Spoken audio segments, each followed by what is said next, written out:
Staf ahli Menteri Perhubungan Bidang Teknologi Lingkungan dan Energi, Prasetyo Budi Cahyono, melakukan peninjauan di Pelabuhan Soekarno-Hatta, Makassar.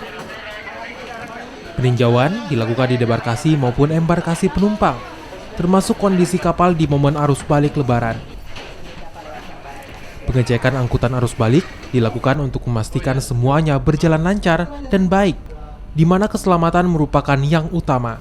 Jadi animo penumpang seperti yang sudah disampaikan tadi luar biasa. Ya, ini satu kondisi saja, konsekuensi. Kalau ada yang naik, pasti ada yang turun. Ya. Yang penting tetap seperti yang ditanyakan juga tadi, sebanyak-banyaknya penumpang, keselamatan tetap nomor satu. Pelabuhan Soekarno-Hatta Makassar merupakan pelabuhan yang memiliki rute angkutan Lebaran yang paling panjang, yakni 15 hari sebelum Lebaran hingga 15 hari setelah Lebaran. Arif Tirtana, Kompas TV Makassar.